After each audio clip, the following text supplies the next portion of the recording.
Khalsa, Waheguru Ji Ki Fateh. Satnam, my name is Rajinder Singh, and welcome to another show of Bit Conscious Living. It's the show where we bring inspirational people, where they're doing something which goes beyond, I believe, what the average person does. But as you know, we have two amazing guests on here today. The normal tradition is where I do ask them to introduce themselves straight away. But I just want to give you a bit about their background, actually. We've got Ian Young, who has, and we were just talking earlier, he's made such amazing, well, what can I say, the word work, life, it hits a topic that affects us directly and indirectly.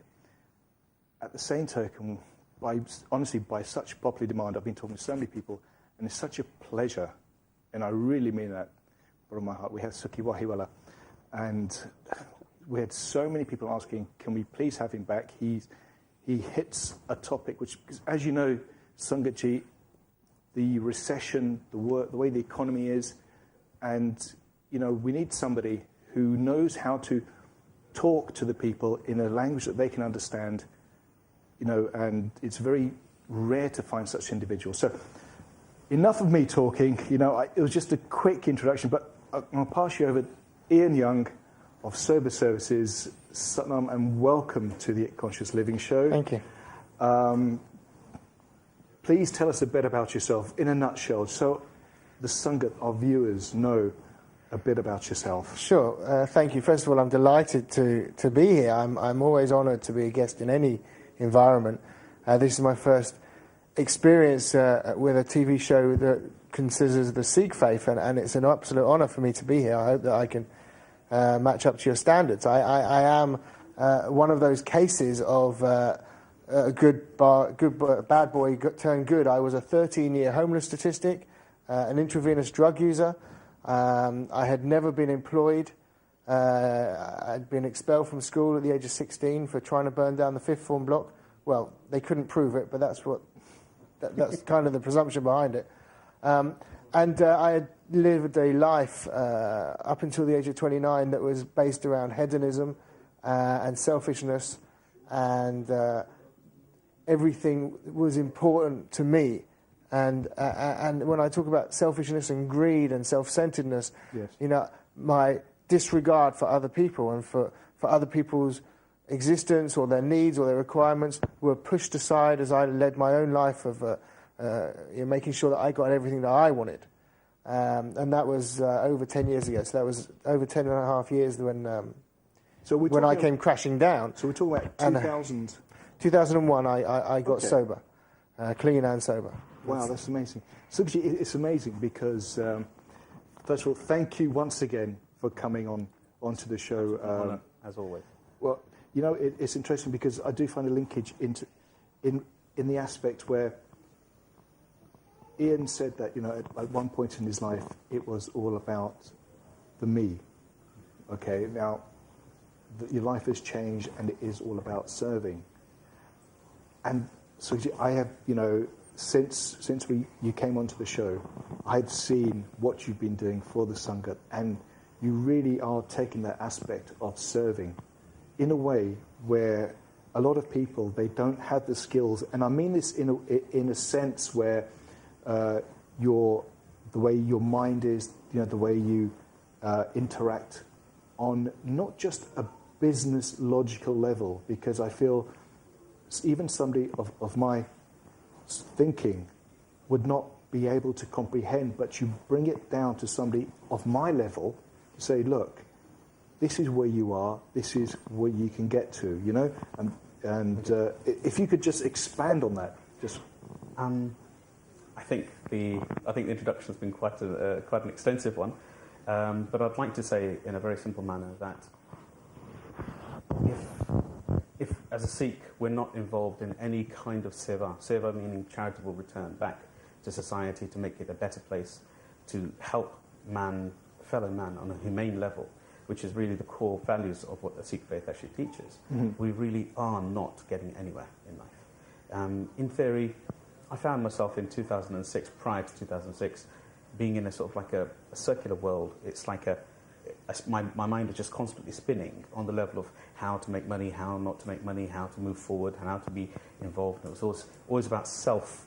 It was always about a similar sort of scenario where it was about self, and I was trying to create an understanding of how to progress myself. Okay. In 2006, I had a health scare which really substantially changed my world. My parents, Sardar Singh Ji Wahiwala, and my mother, Gurmeet Kaur Wahiwala, are core influences in my life in every aspect. We have been so honoured as a family of 8 siblings, and myself is included, to have such coveted individuals who have such a selfless view and value in life. Sikhi has always been core to our life, and when I was younger, I found myself rejecting somehow certain core values and understandings, and using kind of childish excuses to say, I don't really get religion. And it was about, it's more about social sciences and getting involved in people. But the reality is that as I've grown older, and to be honest with yourself, had a near-death experience in 2006, it has sort of shocked the system. But more, the way I would actually pronounce this a little bit better would be in saying that it stopped my spinning world. You know, I found myself less like a headless chicken, and a little bit more focused within what's beneficial to myself by helping others. I have a very strong ethos which was taught to us at a very young age. Just a conversion of what Guru Nanak Dev Ji says anyway. It's, man, you can't learn without teaching. So you have to be in that flow. Yes. My mission statement today is very concise and very simple. I want to inspire and create change on everyone's level. So if it's in the form of helping somebody socially, domestically, or in the form of assisting people on a coaching mentoring platform within business, consulting, growing companies, recovering companies, and helping new startups, that's where my mission statement is. That's beautiful. And I'm sure, you know, as I say, a lot of Sanghat out there, at the end of the day, when we're being realistic here, we are all feeling the pinch in one form or another, and it's nice to have somebody there who's been through there and, you know, has the experience, because a lot of people, you know, they start on the aspect of business, but they don't really have a mentor as such. So, you know, that's right. Yes. Now I know, I do understand, and Sanghat, you know, Sukhi Wahiwala's time is very valuable, but it's so nice of you to, you know, take time, and I mean that without, you know, in any, you know, boosting ego in any shape or form. None at all. Ian Young, in very similar circumstances, 10 years ago you said that your life changed. Well, it's interesting hearing Sukhi tell his story about how in 2006 he had a near-death experience. Yeah. And from that, this phoenix came out of the ashes, and he dedicated his life to more contribution. Yes. Now, I had nothing quite so severe, but in the same time equally severe. I had 3 overdoses.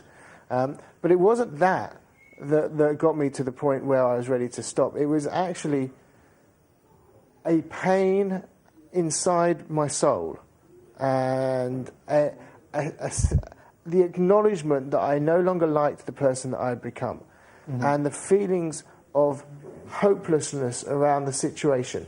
I detested the way that I treated the people that loved me, the way that I pushed away people that tried to help me, the way that I took advantage of anyone that came anywhere near me, manipulated my way through whatever I came across. I really got to a point where I hated the person that I had become. And it was at that point that I had enough pain inside me to cry out. And, you know, I don't know why, and can't explain it, but for some reason, I remember it would have been the end of the year 2000, around the time, November, maybe December, in the year 2000, and I was sat in a room, a very small room, painted canary yellow, strangely enough, this was, I was injecting cocaine, and I was naked, because when you inject cocaine, you sweat a lot, and so I throw all my clothes away, and when you're injecting cocaine, everything is very manic. And for some reason, I sat down at a desk under the influence, and I wrote a letter to God. And I've never had any recognition or understanding or desire to communicate with a deity. For me, you know, thank God I'm an atheist. You know, that was my attitude. I had no that's a joke, yeah. I had no conception. I understood that, yes. I thought... I had no conception of what God could mean for me. Having been raised in one way by my family and just turned my back on it, any form of religion and God was a taboo subject of which I pushed away as I got into drug culture. But for some reason, under the influence of cocaine, I wrote a letter to God and effectively broke down and said, I'm done. I don't like this, I don't like me, I don't like my world. Please, what do I do? And effectively, it was a prayer. But it was a prayer and a cry for help. Yeah. And that was late November, early December, and a few weeks later, it was Christmas. I found myself homeless, having been evicted, in a very poor state. And for some reason, I ended up going back to my parents' house, knowing that they weren't there. And I hadn't lived with my parents since I was 16. But I knew that they were away, and I knew that my little sister was there. And I turned up, and my little sister, of course, she kind of idolized her older brother, who she saw as some hippie. She, of course, let me in, and I told her I was a little bit ill when I was going through a major cold turkey withdrawal. And it wasn't my worst detox, but it was another one. And I sat there and I shivered and I shook, and I knew that I had got to this point just having written this letter to God, and that somehow I had a God consciousness that this was the path, this was the way that I should be going. And I trusted and I believed. And, you know, one of the hardest parts of getting drug and alcohol free, or whatever your substance or your behaviour is the hardest part is not stopping. The hardest part is staying stopped. Yes, that makes so much sense, yeah. No, but at this point, I was just going through the hard part of stopping, which is a painful, physically traumatic event. And I don't know if you have seen the film Merry Christmas, Mr. Lawrence. It's a film with David Bowie. And in it, it portrays prisoners of war during World War II in the Pacific Front.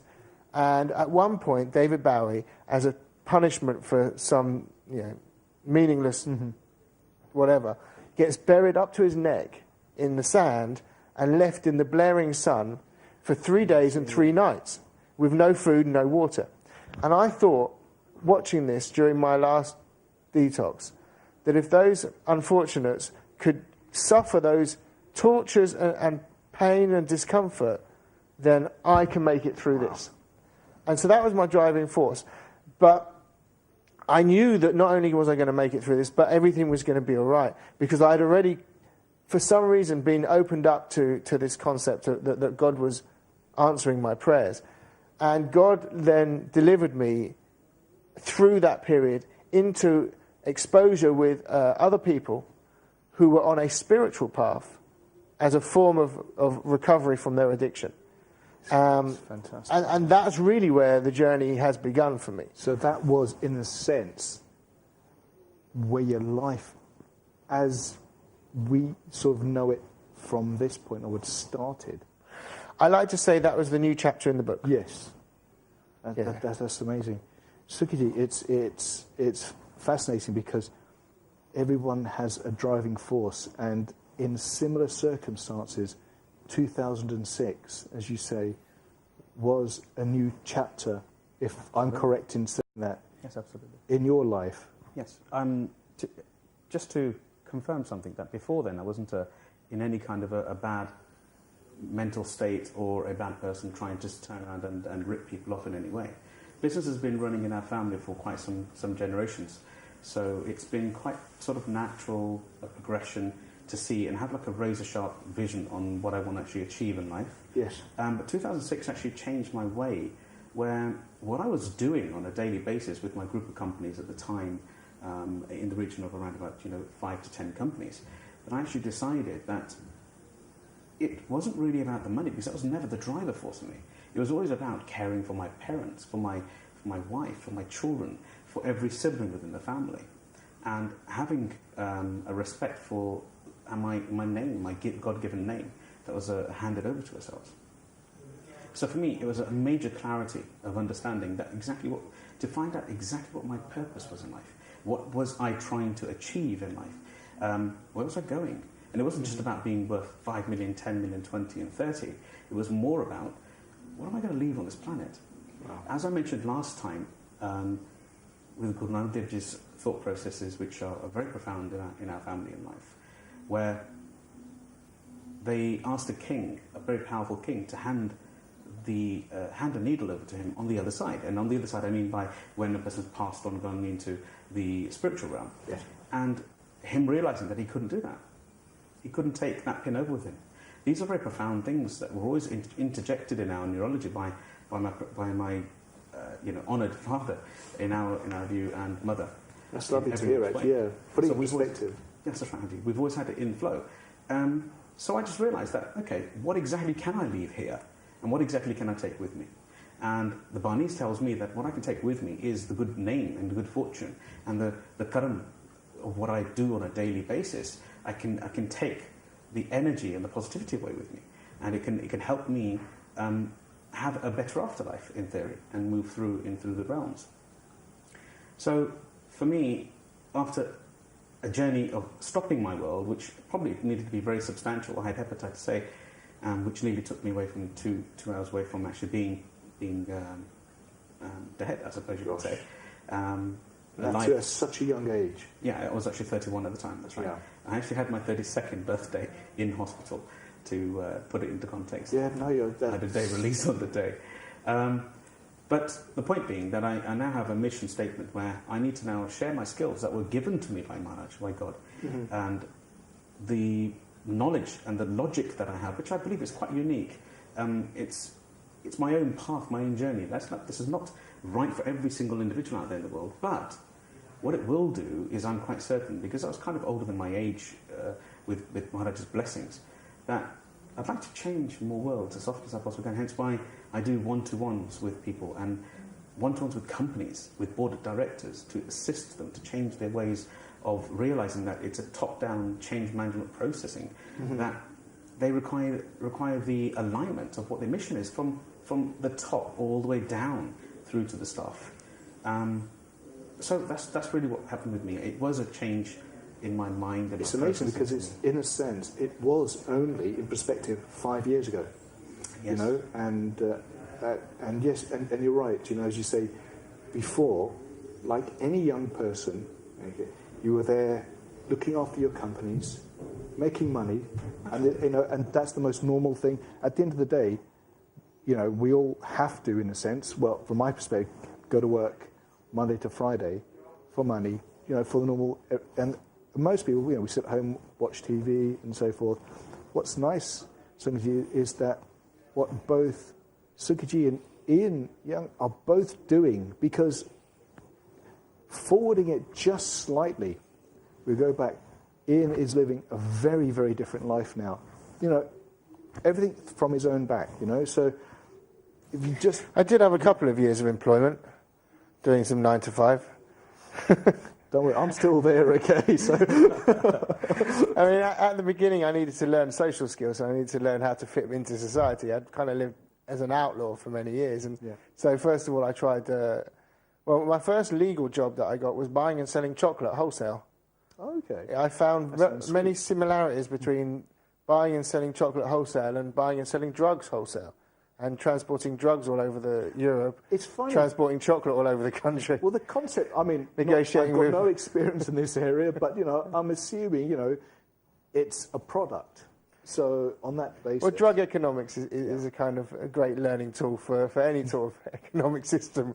But after that, I had a calling, and I kind of knew that I needed to serve, and I needed to find value in my life, and that being sober for the sake of being sober wasn't going to give me enough of a reason to maintain my sobriety, and that actually, if my life was to have any value, and if I could give it any reason, then I needed to find a way of helping other people. Simply getting clean and sober for the sake of it doesn't cut it with me. Like I said, this was a new chapter, and it was a new journey. And this journey was all about how can I bring quality to other people's lives. I've always been overwhelmed with my own personal feelings of gratitude for the gift that God gave me with my sobriety, because it was a new lease of life. At the age of 26, I was physically shutting down. My body was not healthy. Wow. At the age of 29, it was when I got sober, and I couldn't walk up a flight of stairs. I didn't have any hair. I used to say 40% lighter than I am today, but it's probably about 50% now. And I just wanted to say, and that's in amazing contrast, because I know you're about to climb Mount Kilimanjaro. So, flight of stairs to a mountain, it's just to put that into perspective. We were talking about this earlier. So, through my insanity, I've made a decision that I'm going to climb Mount Kilimanjaro. I leave on January the 31st. If anyone would like to sponsor me, I'd be grateful. I'm doing it for 2 charities, actually. We will put it on our Conscious Living website, so if it's fine with yourself, we'll put it on our website. I'm doing it for 2 charities, so I'd be delighted if that could happen. And I'm doing it, I haven't really started any training yet, and it's 2.5 months away. Apart from this morning, or this afternoon, I walked from Waterloo to Paddington. Took me 3 hours. I don't know if that's quick. Allowing for traffic. Yeah. But the point is that, I set myself these challenges in life. I'm not someone to just sit back and let the world happen. I'm someone that wants to make the world a better place and to participate in the world and to have an adventure. I turned 40 last Wednesday, and I had my 40th party on the weekend. And I did a speech, and I managed to mention why everybody was in the room, because I pulled people right the way from my teenage years, all people throughout my life that were relevant for me, all into the room at the same place. And I did a speech where I combined everyone. And then I said, is there any questions? And someone asked me, Ian, what's the most important lesson you've learned in life so far? And I breathed and I thought about this. And the most important lesson that I've learned about me and my life so far is that you must be having fun. If you're not enjoying what you're doing, you need to stop and do something else.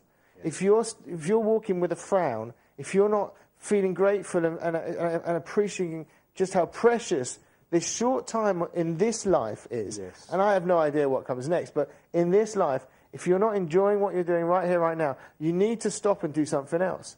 My God, and I can't speak for your God, but my God wants me to be happy, joyous and free. And if your God doesn't want you to be happy, joyous and free, I suggest you get a different God. There's something, it makes so much sense. I mean, I understand that concept of fun, But how do I get to be happy, joyous and free? Yeah. If my God wants me to be happy, joyous and free, what's the best way for me to be happy, joyous and free? The solution for how I get to be happy, joyous and free is by doing what God wants me to do. I need to be serving God and doing her will. I need to figure out what God's will for me is and then go and do it. And God does not want me to be miserable. God wants me to be happy, joyous and free, but I have to do some things for her. Perfect. I agree. It's on this point, I want to bring on Sukhi. There is a linkage between Ian and Sukhi. And, I didn't just bring them in randomly. There's a good linkage. And that's the amazing thing. And I don't know if anyone, there's this storybook, Cain and Abel.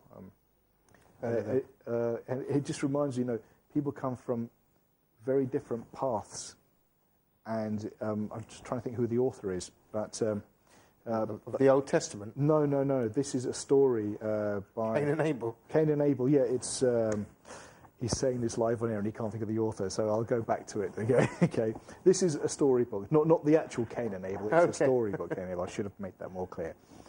But there's a linkage between these two characters in this book, and they come from very different paths. But halfway through, there is a good linkage, and the only reason I'm saying that is there's a nice linkage between Sukhi and Ian, and it's through sober services. Would I be correct in that? That's right, yes.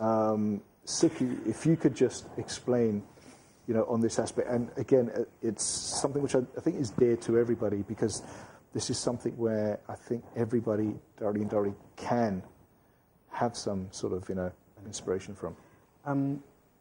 But I'm not sure. I can only talk about my own story in specific. And then at times we found ourselves in a position where we're connected with individuals at events, family events and parties, or individuals that are very close to us within our own nuclear family and extended families, where we can clearly see that there is some kind of misuse going along with alcohol, drugs, or something of that sort of nature. And this could be very light and it could be very profound.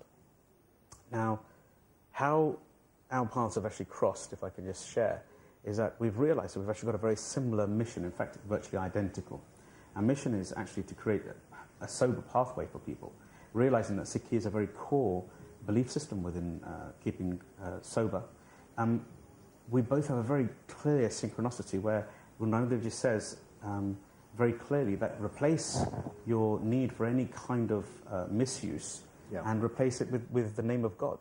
And when you replace it with the name of God, it's not a short-term boost in your neurology, should I say. It's not a short-term mood boost. It's a long-term mood boost. And Maharaj Satsangaji, I want to share that is absolutely the case for myself. Yes. I've never been a heavy drinker of any kind, or really any kind of misuse of any substance. But on the same token, I can clearly see people within families and extensions and parties and stuff which might be a similar sort of thing to yourself, where you can actually see how people are actually going beyond themselves and losing control over themselves. Now, as individuals, this could be a person on their own, themselves talking and seeing and realising taking a path journey the same as what Ian did, where he realised that he didn't like what he'd become. Now, if that happens, there has to be some way or some kind of support system that can help you. And this is where we traditionally and religiously believe very sincerely, both of us together, in spirituality levels, that there has to be a way forward for somebody on that sort of level, including the families. We realise that a lot of the people assume that being a misuser of some kind, like, for example, if I just pick up alcohol, that it's a personal journey. Sure it isn't, because Ian and myself both believe very sincerely that it's actually the whole family, it's the nuclear family that suffers. Every single person exactly, within and I think family. that tends to be forgotten a lot of the time. It's not just the individual, it's the loved ones around them as well. Yeah. Virtually always. And what we've found is there's a unique, a third member of our team, which isn't here today. His name is John McCann. He will be here, I assume, I hope, with God's grace, that he may come at a later date yes, to share his learnings as well, where we're delivering a intervention, but for the whole of the family, so that the person who's actually finding it hard to stop use of certain substances, they actually realise that the other person is actually how they're affecting other people, their loved ones in their lives. Yes. Now, it's a very profound change, and it's a very unique angle of change. But in accordance with what we're trying to achieve with sober services is to get that message across, where the person themselves may not be able to identify that they're making an effect on the family. As in some cases, the family themselves may not realise that this person has gone beyond their own personal control. Can I intercede a little bit? Because traditionally it's been established that in order for someone to stop using, drinking or drugging, they need to do it themselves. It needs to come from within. And which so, was always my understanding. And this is where we come in. You see, because, and traditional rehabs around the world will only treat the client when they're ready to stop. And that's what John's talent is, and that's what Sober Services, our company, does, is we go in and we do interventions. So the family are ready for the loved one to stop, but the loved one is still, the afflicted is still in denial, or they still don't want to accept that they have a problem. They don't want to stop drinking. They have too much of a love affair or connection with their drug of choice. Their behaviour is making them happy still. Yes. They're not experiencing the consequences. Everyone around them is. The family are suffering. Yes. And they can call us at this point, and we'll come in, and it's a family intervention. Yes. Okay. We prep the family, we get all them ready, and actually the afflicted is the last person to know what's going on. And they come into a room, and it's a loving, honest, and generous experience, where the end result is that the person who is afflicted will have a moment of clarity, where they will, for a moment, realise the harm that they're causing other people and find that willingness to change. Do they find at any point that, as I say, I do feel myself that, if it's family or loved ones around, the person's going to get through. It's not the stopping, but it's the continuation of having stopped for 1 week, 1 month, 1 year. Yeah. But when they're obviously in denial in the beginning, do they say, hey, everyone leave me alone? You know, that sort of denial. Yeah, they'll push people. Yeah. For most of my adult life, my parents knew that I had a problem, but I didn't want to admit it. Okay, yeah. I wasn't prepared to say, I'm not having a good time. The hardest part for me was surrendering to the fact that I was beaten up by drugs, was admitting that I had a drink problem. It was very difficult for me to admit that out loud, because it would be like admitting that my life had been a failure, and that my culture that I built up around me, and my life, and my passion, and my friends, and everything that I did was a fraud. It was like admitting defeat, and that's the hardest, but it's the first step into recovery. You know what, Sanjay? You know what's really nice is that, and again, I'm talking on a traditional sort of level, is when you hear about people who've been, you know, or the families going through, you know, a loved one who's addicted, they'll think about calling, perhaps, you know, go to the GP and so forth. But what's nice here is that Ian is coming from the perspective, look, I've been there, I've done that, because that's really coming across, you know.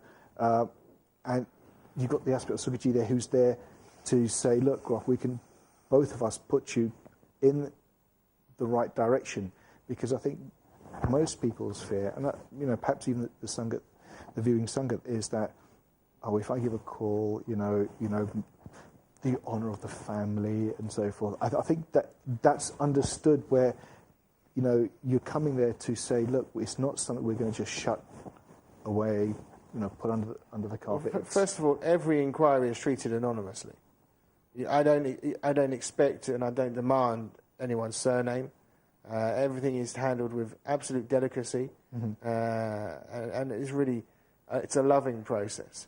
And you know, we're talking about our mission statements earlier. The company mission statement is to touch more and more people and to bring quality of lives back to people. My personal mission is to bring laughter and love.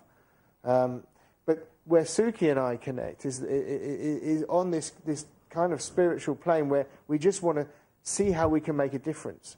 Wow. And this is just, you know, Sober Services is one of the companies that I'm involved with, and I'm grateful to have Sukhi on, because what he brings is this whole new direction and business sense to the whole thing. So whereas before, with all of my staff, or most of my staff, are all recovered addicts and alcoholics, and our ability to reach out to other people has been largely through word of mouth, because we need to maintain anonymity and discretion and stuff. Yes. So where Sukhi comes in, he brings so many different dimensions and opportunities for us to further carry our message.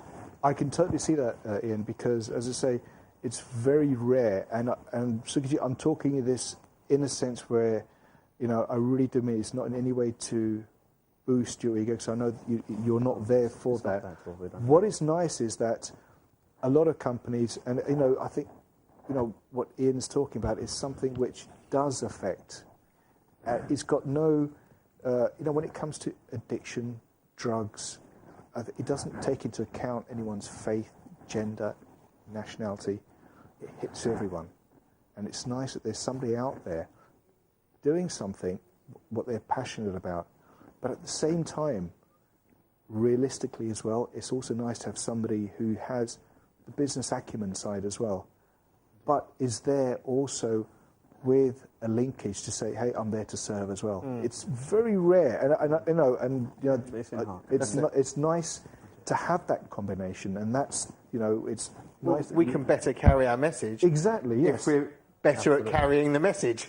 Yes, I mean, you know, everyone is a professional in their own field. That's right. And sometimes if somebody, for example, and I'll just digress just slightly, but because I'm seeing it so much now, especially with the way the economy is, and, you know, that somebody's very good at, I don't know, say making pots, and I'm just using that as an example at the top of my head. Smoking pots.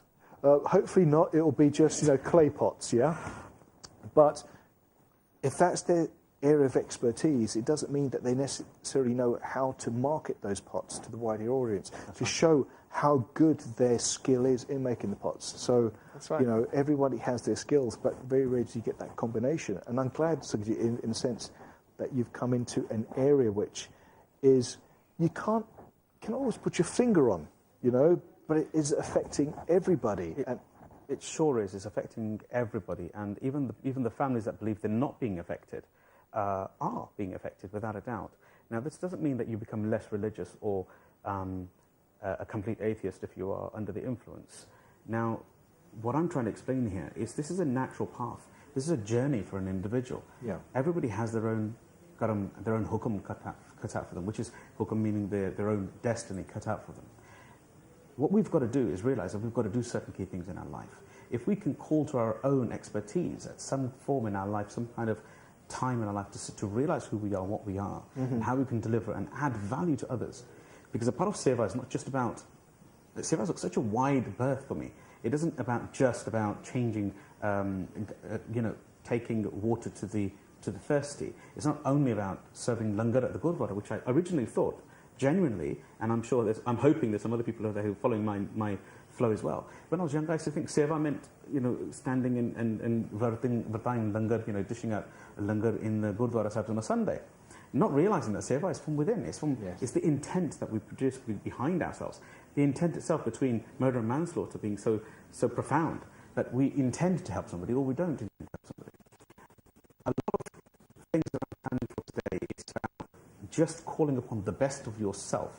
Now, if you yourself have got a character within you that you know and you can feel that's wanting to come out, and you should be allowed to bring that character out for the better of others. Now, a lot of people out there will probably perceive they haven't got anything. They've got this little quiet storyboard running on in their head. Yes. Occasionally they might talk about a passion from when they were younger, or their current passion that they're in the wrong place. And that might be somebody you know quite profoundly, maybe so personally, I don't know. But the point is that is what person should bring out, and that is what we should use our faith, our belief in the Almighty, to help us keep ourselves on the right track. Because unless we replace our, what I call otherworldly deterrents and distractions with an alignment of peace, which comes from utilizing yoga, which you're very well known involved in, and also utilizing spiritual art, which is absolutely the core fundamental of our own personal spirituality, of understanding what our Bani is actually saying. But I wanted to bring something different. I wanted to try and share that actually Bani wasn't such a disconnect for the young generation. It was actually more on the level of trying to explain that I'm a humble soul and I'm trying to cut my own way forward in life and in my future to try and share and change other people's worlds. But on the path, if we can touch souls in many different ways, like stopping addictions, keeping misusage at control, allowing families to return back to what we call Sukh Shanti in their own family, utilizing Paramatma the Na in their home, in their life, in their hirda, on a daily basis. I agree, and it's also the mental sort of peace, Yes, absolutely. On that aspect, because I think it does affect everybody. My father profoundly says, if I can share, they profoundly say, and in a very deep way, in a sincere way, again, I'm going to use their name, and they'll be very annoyed with me afterwards saying that you shouldn't be using my name. But the reality is that he's a very humble man, and he says, we will see our heaven and hell on earth as we sit. Our families will be either in a heavenly cohesion with each other, with a Paramatma's alignment and spirituality, or alternatively we'll have another family which is bickering and fighting and annoyed with each other, and possibly has these dysfunctional scenarios within the families, which means that today hell is on earth. You're going through this now. So to attain heaven post our end of this particular life, we have to attain it here. And Satsangaji, it has to be with the element of involving Sikhi, spirituality, any religion that's of a purest nature within your line, within yourself. Oh, it's so true. I mean, what's nice, and as to say, time is always flying. Why is that, Sangaji? But, before we time flies, but aeroplanes crash. Yeah, well, hopefully they're not too often, Ian. Do in Russia. Hopefully not too often. But, just bringing it back, and again, as I say, we were talking earlier, and it's nice, Sukhi, that you're talking about the inspiration that your parents have given. And it was also nice in the sense what you were saying earlier, how hard they worked. And that was one of, at the end of the day, and I mean this in the sense where we lead by example. Absolutely. Somebody, very rarely changes from one aspect to the other. It's what's built on, so you're a product of both your mum and dad in terms of the work ethic as well. We know, obviously, from the spiritual side, but the work ethic. And I remember you telling me when you were young, you used to go with your father to some properties and you used to say, what is this? And, how he used to explain. I was blessed to be at the side of a truly inspirational entrepreneur who has seen success both spiritually and financially, and obviously in the goodness of his own family and upbringing with my mum itself. My mum, Gurmeet Kaur, ran one of our core businesses for 16 years solo, with obviously assistance of my father as well and a retail shop. My father's an electrical engineer, and he spent all his life going through work with a simple ethic of do today's work right now and do tomorrow's work today as well. He was always the first finished. He's always driven his character forward. That has, thank God, rubbed off on us.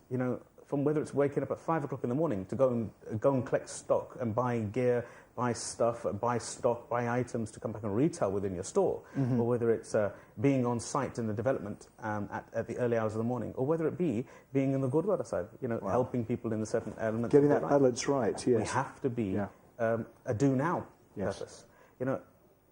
We've got to be forever ready. We have to be ready, open-hearted. And if somebody... No sugar addiction. No, absolutely. It's just nuts. Absolutely, yeah. Sanjit, we quickly come to the end. Please, could you give the website? We are going to put everything on the itconsciousliving.com website. I promise you, Sanjit G, because I can imagine we'll be getting a lot of calls for this. But, Yeah. It's soberservices.co.uk. You can find me on Facebook, Sober Services, giving daily inspirational quotes. You can find me on Twitter, @sober_services. And please, if you have any questions or if you're in any way affected or you want to ask anything, just go to the website, soberservices.co.uk. There's a big box there in the middle of the screen. You can't miss it. Or you can exit and you can read through what we do. Brilliant. Sanjit, I've got some great news to tell you. It's not often that we're able to get somebody, who, as you say, you're watching him on TV, but to actually have him live as a guest. We do have these monthly dinners every month. Sukhi Ji has just agreed to be the main guest at one of our dinners. As I say, spaces are limited. We will put details on our website, but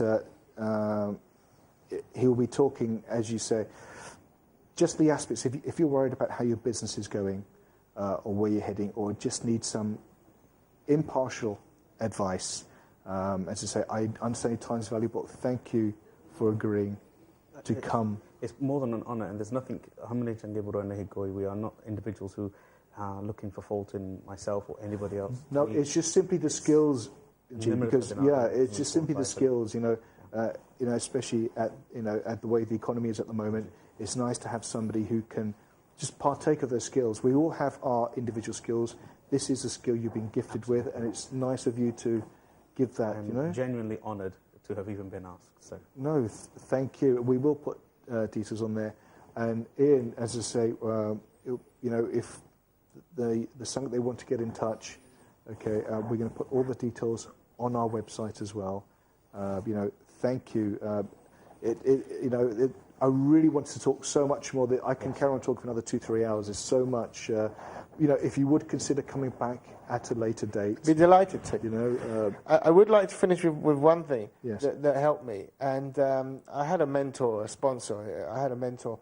And they asked me when I was early in my journey, they encouraged me to explore religious dogma and see if there was anything that inspired me. Mm-hmm. And the one thing that inspired me the most was the Dalai Lama, the spiritual leader from Tibet, exile, living in India, Dharamsala, a place where I overdosed once upon a time.